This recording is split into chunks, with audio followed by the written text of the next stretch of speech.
صفر ہے یا قرآن کریم پر اعتماد نہیں ہے، یہ تاریخ پر ایمان رکھتے ہیں، قرآن نہیں مانتے، یہی ان کی بد نصیبی ہے۔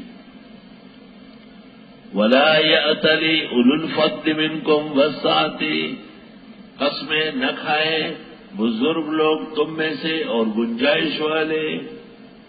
ابو بکر بزرگ بھی تھے اور کشائش والے بھی تھے۔ اَيُّؤْتُوا أُولِي الْقُرْبَىٰ، کہ نہ دے رشتہ داروں کو، والمساکین اور ناداروں کو، والمہاجرین فی سبیل اللہ اور ہجرت کرنے والوں کو اللہ کے راستے میں، ولیعفوا درگزر کرے، ولیصفحوا چھوڑ دے، الا تحبون ان یغفر اللہ لکم، اے چاہتے نہیں ہو کہ اللہ تمہیں معاف کرے۔ دیکھ لیا آپ نے صحابہ کی معافی پر ابو بکر کو کہا کہ آپ کی مغفرت موقوف ہے۔ تو آیت سے پتہ چلتا ہے کہ جنہوں نے صحابہ پر طعن کیا ہے ان کی مغفرت نہیں ہوئی۔ آپ قرآن کو دیکھیں ذرا، مصطح اور حسان اور حمزہ کو معاف کر دیں جو واقعتاً شریک تھے اور ان سے غلطی ہو رہی تھی۔ اگر تم یہ چاہتے ہو کہ اللہ تمہیں بخشش کرے تو صحابہ پر اعتراض مت کرو۔ تو جنہوں نے اصحاب پر اعتراض کیا ہے بنص قرآن ان کی بخشش خطرے میں ہے۔ یہی وجہ تھی کہ ترمذی شریف میں ہے کہ ایک شخص کا پتہ چلا کہ وہ حضرت عثمان سے بغض رکھتا تھا، تو آپ نے اس کا جنازہ پڑھنے سے انکار کر لیا کہ ایسے شخص کا میں جنازہ نہیں پڑھ سکتا۔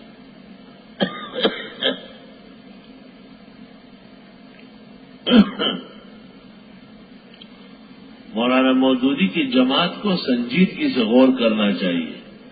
شیخ الاسلام حضرت مدنی سے لے کے استاد بنوری تک جن لوگوں نے اعتراضات کیے وہ ان کے بھی بزرگ ہیں۔ قاضی صاحب نے ہمارے یہاں کے کہے ہمارے بزرگ ہیں۔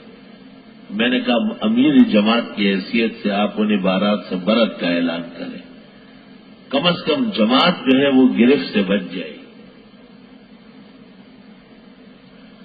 اور آسمان و زمین گواہ ہے کہ میں نے سب کی موجودگی میں بڑی میٹنگ میں قاضی صاحب کو کہا کہ مودودی صاحب کی جن عبارات پر اعتراضات ہیں ان سے آپ توبے کا اعلان کریں اور اہل حق علماء سے پوچھ کے تبدیل کریں۔ تو ایسے غصے ہو گئے اور برہم ہوئے کہ جہاں بیٹھے تھے وہاں سے اپنے آپ کو نیچے گرا دیے۔ کچھ بھی کرے، اوپر جائے یا نیچے جائے، ہم اتمام حجت کر چکے ہیں اور اس کا کیسٹ موجود ہے الحمدللہ۔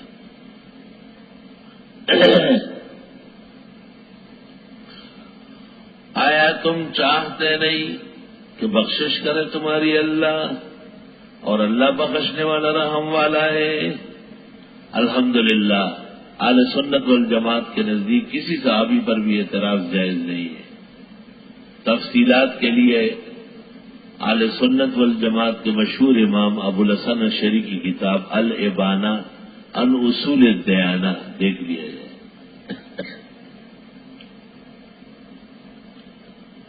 ان الذين يرمون المحصنات الغافلات المؤمنات، بے شک وہ لوگ جو تہمت رکھتے ہیں پاک دامن بے خبر مسلمان عورتوں پر، لعنوا فی الدنیا والآخرہ، لعنت ہے ان پر دنیا و آخرت میں، ولہم عذاب عظیم، اور ان کے لیے عذاب بڑا ہے۔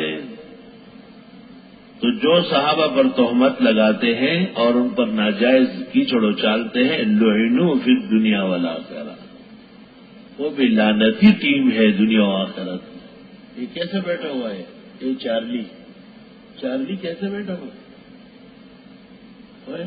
ڈانسر ہے، بیٹھنے کا ڈھب نہیں، قبلی سے گنا کڑی جاؤ، ایسے لگتا ہے کہ حاجت کے لیے بیٹھا۔ ناظموں میں اور اہل کار میں غیرت ہوتا حیا نہیں ہے، نہ تمہیں ڈنڈے سوٹے چڑھاتے رہتے، خاص کر وہ لوگ جو اتنا بڑے وقفے کے بعد پھر اٹھ کے اس طرف جا رہے ہیں۔ تو ناظم کے دفتر کے سامنے جو عورتیں بیٹھی ہوئی ہیں ان کو نظر نہیں آتا کہ ابھی تو وقفہ ختم ہوا ہے، آپ کہاں جا رہے ہیں؟ یہاں یہ بیٹھا ہوا ہے، اپنا پینکار جو ہے وہ قبلے کی طرف کیا ہوا ہے۔ کچھ بیٹھنے کی تمیز تو سیکھے ذرا۔ اگر اتنے تنگ ہے تو ماں مت بیٹھے، کل سے جائے اپنے گھر۔ جب بیٹھنا ہو تو ادب سے، حیا سے، تہذیب سے، محتاج بن کر علوم کا۔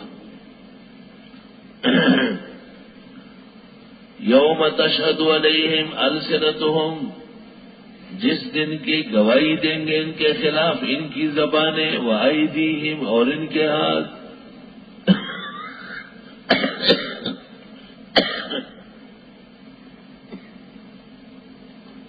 وارجلہم، اور ان کے پیر، بما کانوا یعملون، بسبب ان کے اعمال کرنے کے۔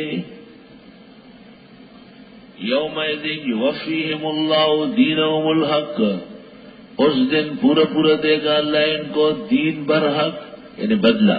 وَيَعْلَمُونَ، جان لیں گے، ان اللہ هو الحق المبین، بے شک اللہ برحق اور بالکل واضح ہے۔ اللہ کی الوہیت اور اس کے دلائل ہر جگہ واضح ہے۔ اب اس مسئلے کے ابھی عود ہے نا، یہ سب مضامین اسی مسئلے کے لیے۔ الخبیثات للخبیثین، ناپاک عورتیں ناپاک مردوں کے لیے، اور یہاں تو مرد او حضرت رسول اللہ صلی اللہ علیہ وسلم ہے۔ یہ کیسے ہو سکتا ہے؟ تو بیوی ہر طرح پاک ہے۔ والخبیثون للخبیثات، اور ناپاک مرد ناپاک عورتوں کے لیے۔ والطیبات للطیبین والطیبون للطیبات، اولئک مبرؤون مما یقولون، یہ پاکان بری ہیں لوگوں کی باتوں سے۔ لہم مغفرت ورزق کریم، ان کی مغفرت اور روزی عزت کی ہے۔ یا ایھا الذین آمنوا، اے ایمان والو، لا تدخلوا بیوتا غیر بیوتکم، مت داخلو گھروں میں جو تمہارے گھر نہیں ہیں۔ بھئی کسی اور کے گھر میں جب داخل ہوتے ہو، حتی تستأنسوا، یہاں تک کہ ان کو مانوس کرو، اطلاع دے دو۔ وَتُسَلِّمُوا عَلَىٰ أَهْلِهَا، سلام کرو وہاں کے باشندوں کو۔ ذَلِكُمْ خَيْرٌ لَكُمْ لَعَلَّكُمْ تَذَكَّرُونَ، یہ بہتر ہے تمہارے لیے۔ بھئی کسی گھر پر آپ جاتے ہیں، پہلے گھنٹی دے دو، ٹیلی فون کرو، انہیں خط لکھو کہ میں آپ سے ملنے آنا چاہتا ہوں۔ آپ چلے جائیں اور وہ ڈنڈے سوٹے تیار کر کے لگائے آپ کو، یہاں کیوں آئے، کیا عزت رہ جائے گی؟ تو قاعدہ یہ ہے کہ اگر کسی کے ہاں ملنے جائے پہلے اجازت لے لے، یہاں تک کہ آپ اپنے کمرے میں بیٹھے، خادم آ رہا ہے، دروازہ کھول کے، غلط طریقہ ہے، پہلے دروازے پر کٹ کر لیں، دروازہ بجائے۔ ممکن ہے آپ نے قمیص اتاری وہ پہن لیں گے، ممکن ہے آپ لیٹے وہ بیٹھ جائیں گے، کوئی جواب نہیں آیا یا پوچھا اندر سے تو واپس ہو جاؤ۔ فَإِن لَّمْ تَجِدُوا فِيهَا أَحَدًا، بس اگر نہیں پاؤ اس میں کوئی، فَلَا تَدْخُلُوهَا، تو مت داخلو اس میں، حَتَّى يُؤْذَنَ لَكُمْ، یہاں تک کہ تمہیں اجازت دے دی جائے۔ وَإِن قِيلَ لَكُمُ ارْجِعُوا، اور اگر تم سے کہا جائے واپس ہو جاؤ، فَارْجِعُوا، واپس جاؤ، وَأَزْكَىٰ لَكُمْ، یہ پاکی ہے تمہارے لیے۔ وَاللَّهُ بِمَا تَعْمَلُونَ عَلِيمٌ، اور اللہ تمہارے اعمال کو جانتے ہیں۔ مولانا مفتی محمد شفیع نے لکھا ہے نا کہ 3 گھنٹیوں کے بعد ٹیلی فون بند کرنا چاہیے خود بخود، کیونکہ وہ نہیں اٹھانا چاہتے، انہیں کوئی تکلیف ہے۔ اس عاجز کے نزدیک تو پہلے 1 گھنٹی بجائے، مس کال دے، تاکہ اس سے پتہ چلے کہ مجھے فون آ رہا۔ خاص کر بے وقت فون کر رہے آپ 1-2 بجے رات کے، تو آپ پہلے ایک مس کال دیں۔ مس کال اس لیے نہیں کہ وہ آپ کو فون کرے، وہ اس لیے فون آپ نے کرنا ہے، لیکن کم از کم پتہ چل جائے گا اور وہ اٹھ جائے گا، اندازہ ہو جائے گا۔ اگر وہ بھی ضروری سمجھتا ہو تو جواب دے دے گا، اور نہیں تو آپ بھی خاموش ہو جائے۔ اور 3 یا 4 گھنٹیاں ان کو پہنچی اور نہیں اٹھایا تو آپ تنگ نہ کریں، بس بند کر دیں۔ بہتر ہے کہ پیغام بھیج دیں۔ پھر لَيْسَ عَلَيْكُمْ جُنَاحٌ أَن تَدْخُلُوا بُيُوتًا غَيْرَ مَسْكُونَةٍ، نہیں ہے تم پر اعتراض کہ داخل ہو جاؤ ایسے مکانات میں جو رہائشی نہیں ہے۔ فِيهَا مَتَاعٌ لَكُمْ، اس میں تمہارا سامان رکھا ہوا اسٹور وغیرہ ہے۔ وَاللَّهُ يَعْلَمُ مَا تُبْدُونَ وَمَا تَكْتُمُونَ، اور اللہ جانتے ہیں جو تم ظاہر کرتے ہو چھپاتے ہو۔ قل للمؤمنین یغضوا من ابصارہم، کہے مسلمان مردوں سے جھکائے اپنی نگاہیں، وَيَحْفَظُوا فُرُوجَهُمْ، اور حفاظت کرے اپنی شرمگاہوں کی، ذَلِكَ أَزْكَىٰ لَهُمْ، یہ پاکی کا باعث ہے ان کے لیے، ان اللہ خبیر بما یصنعون، بے شک اللہ خبردار ہے ان کاموں سے جو یہ کرتے ہیں۔ پہلے مرد کو کہا نگاہ نیچے کرو، شرمگاہ بچاؤ، سارا نقصان نگاہ کا ہے، یہ اشارہ کرتا ہے شرمگاہ۔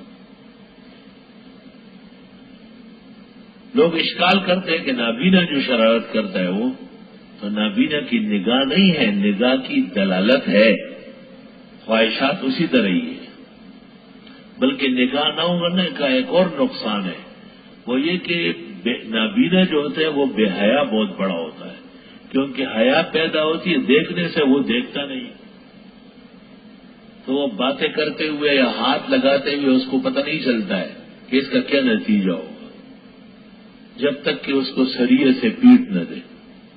نابینا کی پٹائی عام طریقے سے نہیں ہوتا ہے، وہ سریے سے ہوتا ہے تاکہ وہ دکھ جائے اور آئندہ خیال رکھے۔ میں نے نابیناؤں کو بہت قریب سے دیکھا ہے، یا ایک مدرس کا نابینا، توبہ، واقعی بعض لوگوں کو جو اندھا کیا ہے نا تو اللہ کا نعمت کا شکر لازم ہوتا ہے کہ اس کو واقعی اندھا ہونا ضروری ہے۔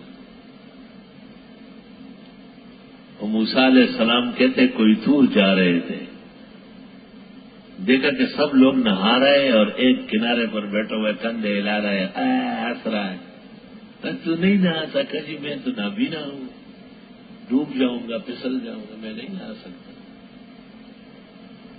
حق تعالیٰ کے حضور جب پیش ہوئے، حق تعالیٰ نے کہا موسیٰ کیا دیکھ کے آیا ہو؟ سب کو آنکھیں دیے اور ایک کو نابینا بنایا ہوا ہے، وہ غریب پریشان ذلیل و خوار بیٹھا ہے۔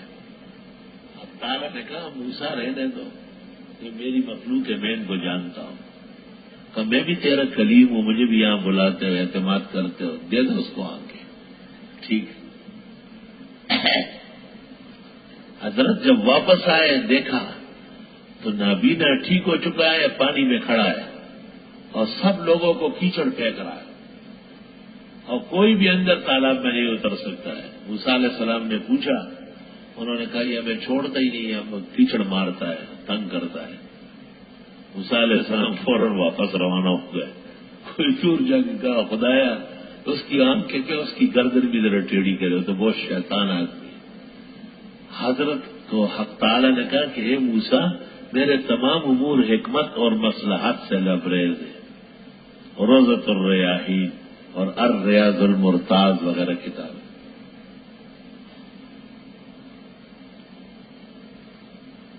واقعی اللہ جتنا جانتا ہے اتنا مخلوق سوچ بھی نہیں سکتی۔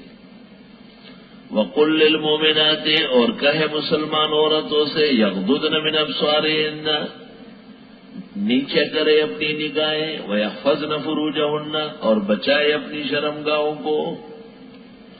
پہلے مرد سیدھا ہو جائے پھر عورت۔ معاشرے کے مرد جب پاک ہو، عورت اگر بازار سے بھی آئی ہے نا وہ بھی پاک دامن بن جائے گی، اور اگر مرد بدچلن بدفعل ہو، پاک بی بی جس سے کبھی لیلۃ القدر فوت نہیں ہوئی ہے وہ بھی ڈانس کرنے پر اتر آئے گی۔ یاد رکھنا معاشرے کا اصل مدار مرد ہے، عورت نہیں ہے۔ مرد کو پہلے سیدھا ہونا ہے۔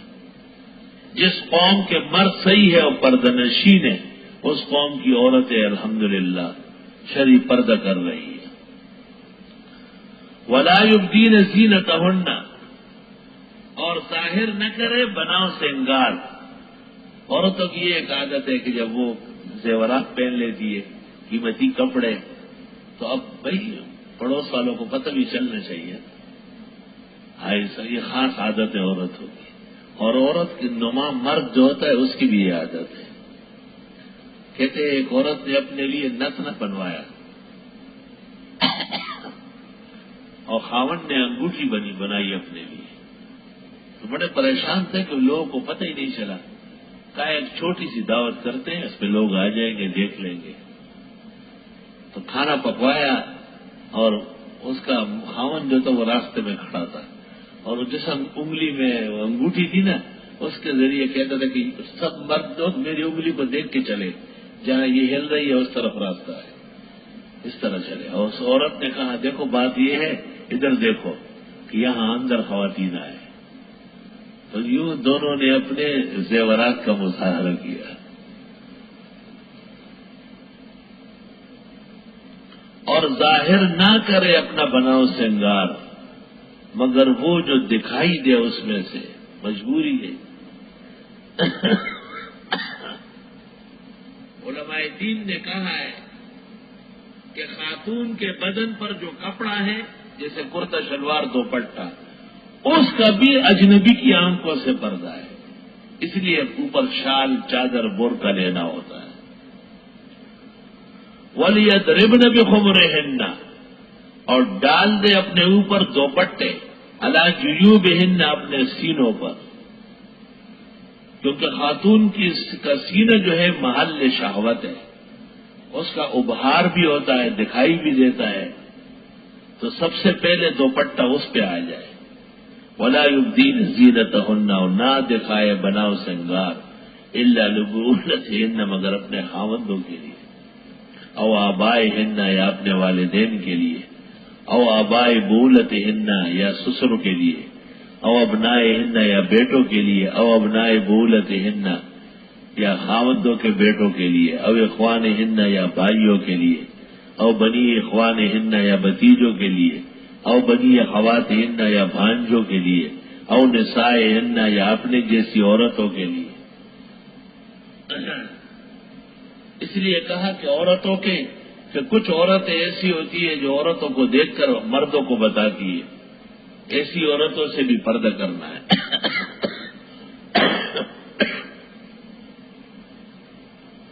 او ما ملکت ایمانہن، یا وہ جو غلام ہے تمہارا،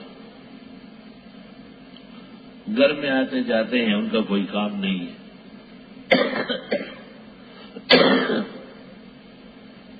اب تابعین، یا کام کاج کرنے والے، نوکر چاکر، غیر اولی الاربۃ من الرجال، جنہیں شہوت نہیں ہے مرد نما، جس کو ہمارے یہاں کہتے ہیں خواجہ سرا، بھیجڑے نامرد لوگ. ایسا آج کل پاکستان میں ان کی بھی تنظیم بن گئی ہے، اور بھی سیری رڑولی دی ہو، گٹے گٹے پوزے ہو، بالکل رات کے 12 بجے ان گلیوں میں بخدا روڈ پر بن ٹھن کے ایک جو ہے ایسا چلتی ہے. میں نے اپنے ساتھی سے پوچھا، کہا یہی ان کا ٹائم ہے تجارت کا، ان کا کاروبار اس وقت ہوتا ہے. ایسے گندے بھی معاشرے میں ہے کہ ان کو بھی بٹھا لیتے ہیں.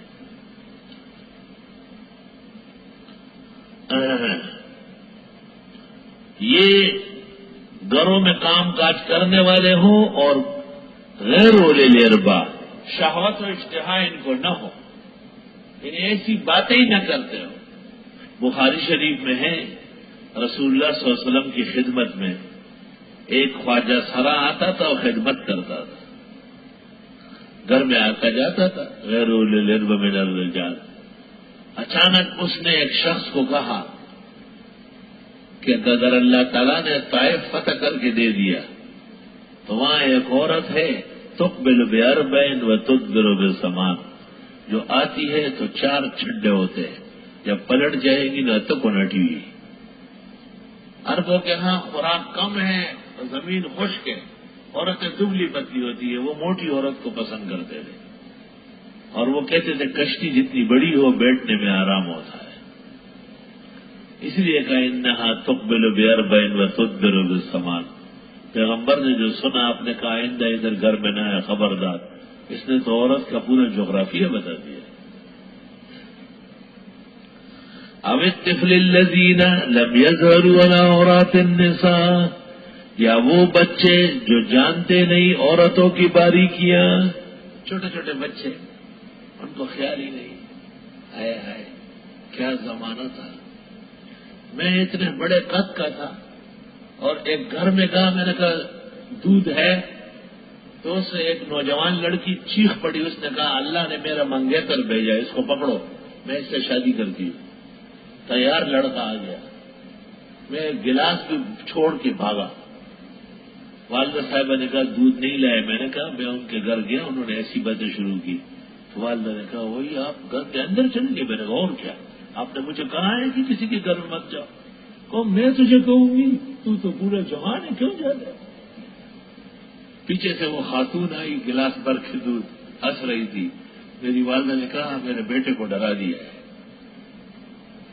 ایسا زمانہ تھا. بس اس سے مجھے پتہ چل گیا کہ مجھے اندر نہیں جانا چاہیے. اللہ اکبر. اس 25-30 سال میں اتنا فرق آیا. چند سال پہلے نیا محلے میں اتفاق سے کئی جان پہچان والوں کی شادیاں ہو گئی. اہل خانہ نے کہا کہ بجائے ایک ہی دعوت کر لیتے ہیں اور سب دوستوں کو کہو کہ خود بھی آئے اور ان کی دلہنیں بھی آ جائیں. گھر کھانا وانا کھا کے دعائیں خیر ہو جائے گی. لوگ خوش ہوتے ہیں. 7-8 دلہنیں جمع ہو گئی اور دولہے یہاں باہر نماز میں میرے ساتھ. تو ہمارے مولانا خباستان مرحوم کے بڑے دلچسپ آدمی ہیں. اللہ تعالیٰ بخشش فرمائے. ایک بچہ جو گھر آتا جاتا تھا, چھوٹا اتنا سا, لیکن وہ خاموش تھا بہت. ہم نے اسے بٹھایا اور ہم نے کہا کہ بھائی یہ بتا سکو گے کون سی عورت زیادہ خوبصورت ہے دلہن؟ اتنی ساری آئی, آپ تماشا دیکھے ذرا. واللہ آسمان ٹوٹنے اور زمین پھٹنے کی ہے. اس نے بہت مشکل سے چپ چاپ رہا. جب ہم نے کہا نہیں بتانا پڑے گا, تو اس نے کہا کہ فلاں دلہن جو ہے نا وہ حسین ہے. ہم نے پوچھا لے کیوں؟ اس نے کہا کبرا سبیاہا. واللہ میری دم نکل گئی. میں نے خدا سور کا غور ہوتا چلی تھی. کبرا سبیاہا, نہ رنگ نہ ڈنگ. اس نے کہا یہ بڑے بڑے ہیں.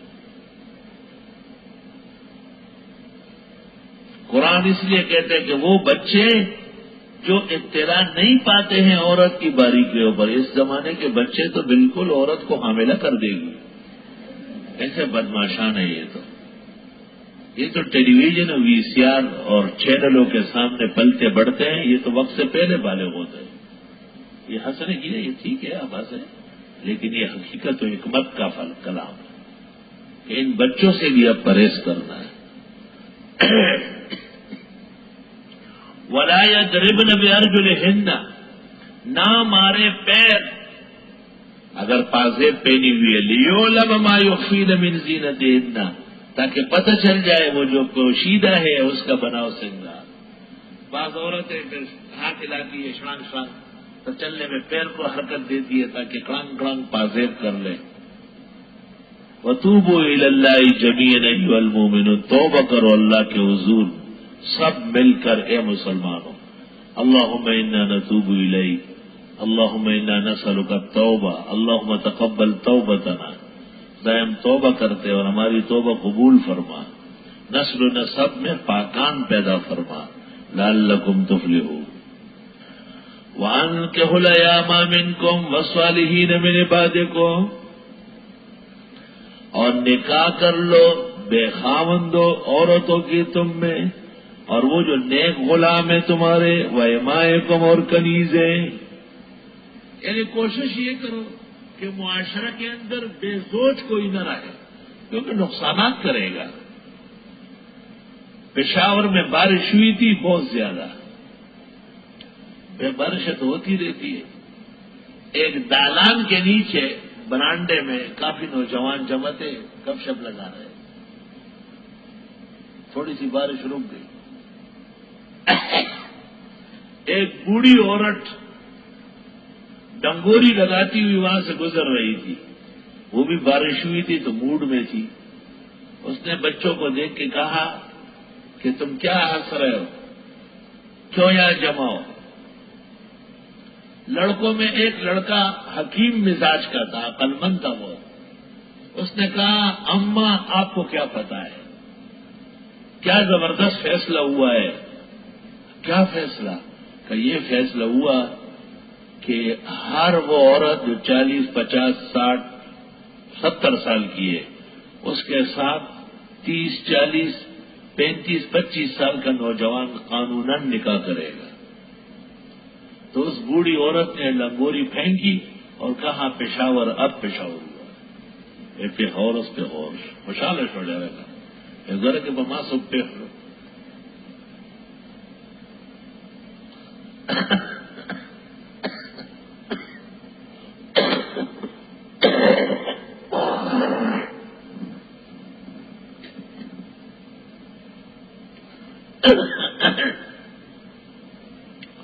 اور نکاح کراؤ. ایام ایم کی جمع ہے، بیوہ کو کہتے ہیں. صرف مرد نہیں وہ عورت نہیں، وہ مرد بھی جس کی بیوی نہیں ہے ان کی شادی کراؤ.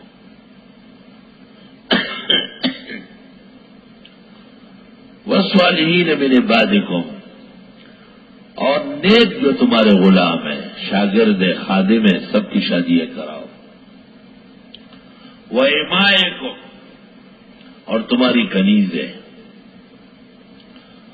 یہاں شادیوں میں بہت تکلیف ہے، حسب منشا رشتہ نہیں ملتا، وقت پر یہ قبول نہیں کرتے، بعد میں رشتے آتے نہیں ہیں.